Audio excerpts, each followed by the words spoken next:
শুরু করছি বাংলা বলছে।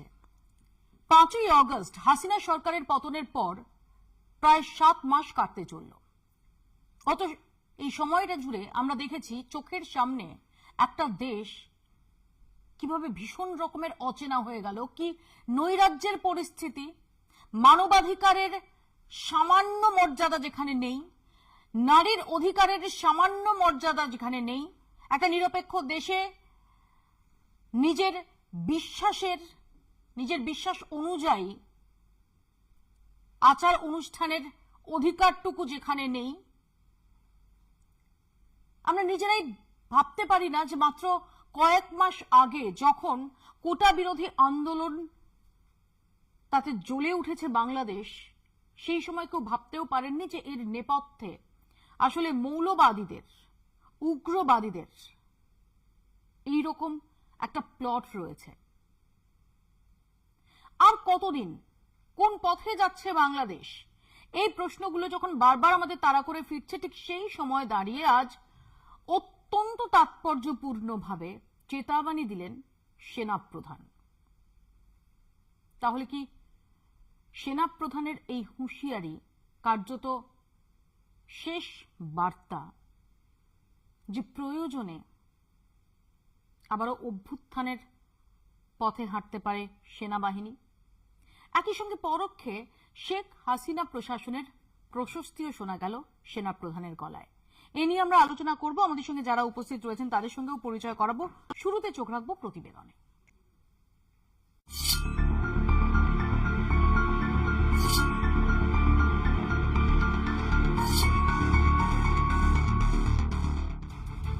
দেশে অশান্ত পরিস্থিতির দিকে নজর রেখে বাংলাদেশের মানুষকে সতর্ক করলেন সে দেশের সেনাবাহিনী প্রধান জেনারেল ওয়াকারুজ্জামান। বাংলাদেশের 3 বাহিনীর শীর্ষ কর্তাদের উপস্থিতিতে সেনা প্রধান বলেন, পরস্পরের বিরুদ্ধে মারামারি, কাটাকাটি, কাদা ছোড়াছুড়ির জন্যই এই অবস্থা। নিজেরা যদি কাদা ছোড়াছুড়ি করেন, মারামারি কাটাকাটি করেন, এই দেশ এবং জাতির স্বাধীনতা, সার্বভৌমত্ব বিপন্ন হবে।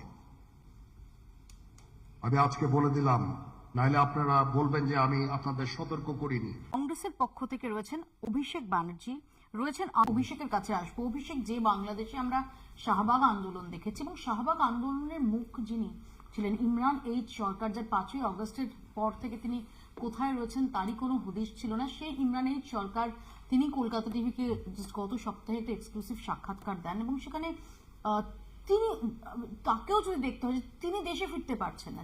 যিনি আওয়ামী লীগ সরকারের, শেখ হাসিনা সরকারের যথেষ্ট ক্রিটিক ছিলেন, অর্থাৎ কোনো সেন ভয়েসই এই মুহূর্তে বাংলাদেশে সুরক্ষিত নয়। এই জায়গায় দাঁড়িয়ে যেটা অবধারিত হওয়ার সেটাই কি হলো? আজকে সেনাপ্রধানের এই চেতাবানী কি সেই ইঙ্গিত দিচ্ছে?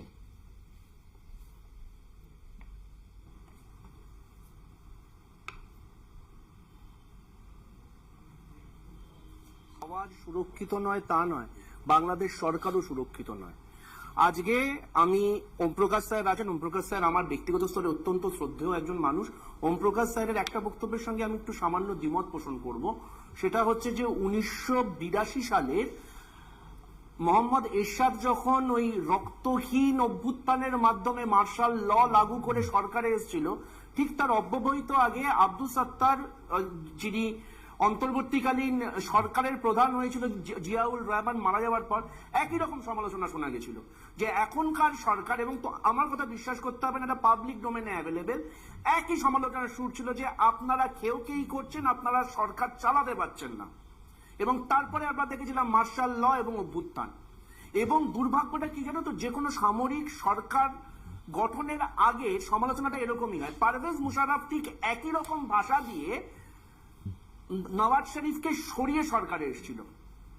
এবং তুমি যদি দক্ষিণ পূর্ব এশিয়াতে দেখো, ভারতবর্ষের অসম্ভব সৌভাগ্য, ভারতবর্ষে একটা ইন্দিরা গান্ধী এসেছিলেন, এবং ভারতবর্ষে একটা ইন্দিরা গান্ধী এসেছিলেন বলে কোন রকম সামরিক অভ্যুত্থান বা কোন রকম এরকম অভ্যুত্থানের মতো এরকম মানে অতি বিপ্লবী অভ্যুত্থানকে আমরা দমন করতে পেরেছিলাম। কিন্তু দেবাশিস দা একটা খুব ইন্টারেস্টিং কথা বললো, সেটা হচ্ছে ভারতবর্ষকে ডিস্টেবিলাইজ করার চেষ্টা হচ্ছে এবং কোন কোন বৈদেশিক শক্তি ছিল, খুব ভালো কথা।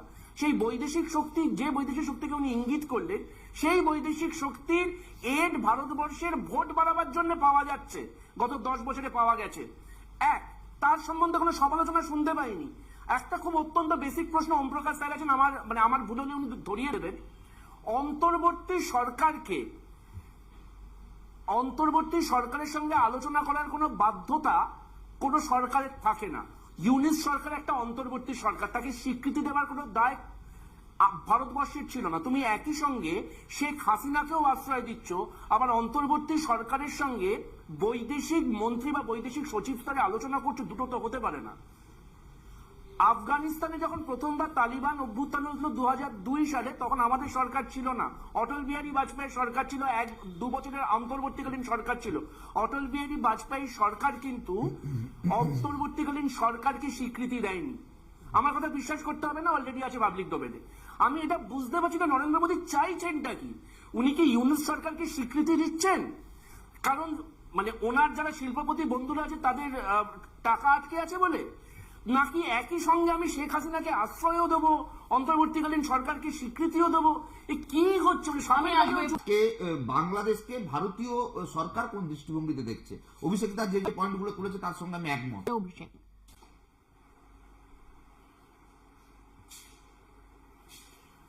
আমি তোমার এই প্রশ্নের উত্তরটা কি এইভাবে দিতে চাই প্রিয়া, সেটা হচ্ছে যে আনফর্চুনেটলি আমরা বাঙালিরা না একটু বিপ্লব নিয়ে প্রচন্ড রোমান্টিক, এবং দুর্ভাগ্যবশত যেখানে যে কোনো রকম বিপ্লব হোক, সেই বিপ্লবটাকে নিয়ে আমরা একটা অদ্ভুত রোমাঞ্চ অনুভব করি। এবং সমস্যাটা কোথায় বলতো, আমরা অগ্রপশ্চাৎটা বিবেচনা করি না। একটা জিনিস বলো, যখন এই ছাত্র যুবদের আন্দোলন চলছে, তার অব্যবহিত পরে একজন 60 ঊর্ধ্ব মহিলার অন্তর্বাস নিয়ে যারা উল্লাস করে, তারা সভ্য, যারা ছাত্র ছিল তারা সভ্য হতে পারে না। লেটস কল স্পেড আ স্পেড, এটা 1 নম্বর। 2 নম্বর, যে কথাটা বারবার বলছি, দক্ষিণ পূর্ব এশিয়াতে এই মুহূর্তে দেখো, আরাকান থেকে, শ্রীলঙ্কা থেকে, মায়ানমার থেকে শুরু করে বাংলাদেশ, পাকিস্তান, আফগানিস্তান, সব জায়গায় সামরিক অভ্যুত্থান, সব জায়গাতে গণ অভ্যুত্থান হচ্ছে। হয়তো আমি একটুখানি একটু অ্যাডভেঞ্চারাস হই, আমি এই বক্তব্যটা করতে চাই। এই মুহূর্তে দাঁড়িয়ে ইমার্জেন্সির ইতিহাস নতুন করে মূল্যায়নের দরকার আছে। কোন রকম কোন আমি হয়তো এটা একদম থাক না কেন, এমার্জেন্সি, সেই এমার্জেন্সিকেও গ্লোরিফাই করা যায় না।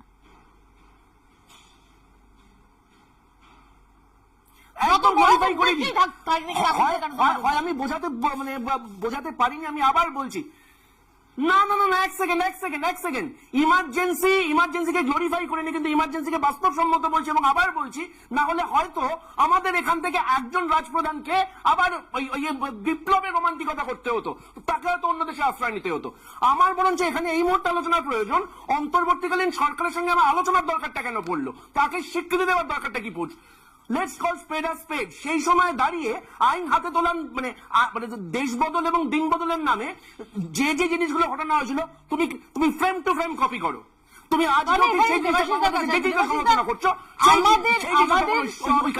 আমাদের সরকারের অবস্থান কি ক্লিয়ার? যেটা অভিষেক বলছে যে যদি আমি শেখ হাসিনাকে আশ্রয় দিই, আবার একই সঙ্গে আমি অন্তর্বর্তী সরকার কে অ্যাকসেপ্ট করছি, নাকি তাদের সঙ্গে আমি সম্পর্ক রাখছি না, তাদেরকে ডিনাউন্স করছি, এটা ক্লিয়ার হওয়া তো খুব জরুরি। সেক্ষেত্রে অবশ্যই এই সরকারের কোনো মান্যতা নেই, কিন্তু যদি কোনোভাবে আমাদের যে স্ট্র্যাটেজি সাজাতে হয় এবং সেই ডিপ্লোম্যাসিতে গিয়ে যারা এইভাবে একটা কর্তৃত্ব কায়েম করেছে, সেটাকেও ডিপ্লোম্যাসি দিয়েই, দেখুন আমাদের অবশ্যই এটা নিয়ে কোনো বিতর্কের অবসান নেই যে অবশ্যই যতদিন আওয়ামী লীগ সরকারে ছিল আমাদের ভারতবর্ষের জন্য অনেক সেফ ছিল এই জোনটা। আমি একটু আগে দেখছিলাম যে অভিষেক রেসপন্ড করতে চায় দেবাশিস তার কথার পরিপ্রেক্ষিতে। অভিষেক,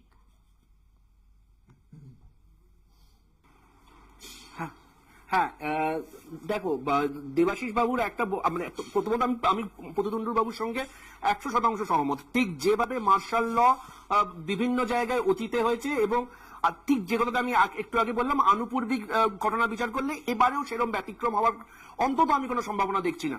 কিন্তু দেবাশিস বাবু একটা ইন্টারেস্টিং কথা বললেন যে ডিপ্লোমেসির মাধ্যমেই অনেক এরকম সমাধান করতে। আচ্ছা আমাকে একটা কথা বলো তো, শ্রীলঙ্কাতে জাফনাতে আমরা দেখেছিলাম যে অন্তর্বর্তীকালীন সরকার হয়েছিল, ভারত সরকার তাকে স্বীকৃতি দেয়নি, তার আফটারমাথ হিসেবে রাজীব গান্ধীকে প্রাণ দিতে হয়েছিল, কেউ তো সেখানে আমরা অন্য আলোচনা করবো। My question is very simple, আমাকে আমার বিদেশ নীতিটা তো স্বতন্ত্র হতে হবে, ইউনুস কি করবে কি করবে না সেটা আমার হাতে কন্ট্রোল নেই, ভারতবর্ষের বিদেশ নীতিটা তো স্বতন্ত্র হবে। আমরা তো, এটা তো হতে পারে না যে আমার এখান থেকে শুভেন্দু অধিকারী গিয়ে পেট্রাপোলে গিয়ে লাফালাফি করবে আর উল্টো দিকে জয়শঙ্কর গিয়ে তার সামনে মিনমিন করে কথা বলবে। দুটো তো সাইমালটেনিয়াসলি হতে পারে না। একটা অন্তর্বর্তীকালীন সরকারকে স্বীকৃতি দেওয়ার দায়টা কি পড়লো, যার সঙ্গে আমার ইভেন নেগেটিভ ট্রেড ব্যালেন্স, একটা মানে ইন্ডিয়া লকড কান্ট্রি, বাংলাদেশের 3 দিকে ভারতবর্ষ, সমস্যাটা কোথায়? I just want to know যে আমার এখানে সীমাবদ্ধতাটা কোথায়। এবং এটা উত্তর নেই দেবাশিস দা, খুব হিরণ শান্ত। যে ঘটনাচক্রের বিধান মানে বিজেপির বিধায়ক, হ্যাঁ। তিনিও কিন্তু বলছেন, Exactly. তিনিও বলছেন ইন্দিরা ইন্দিরা গান্ধী গান্ধী থাকলে মানে অন্যরকম ফলাফল হতো। দেবাশিস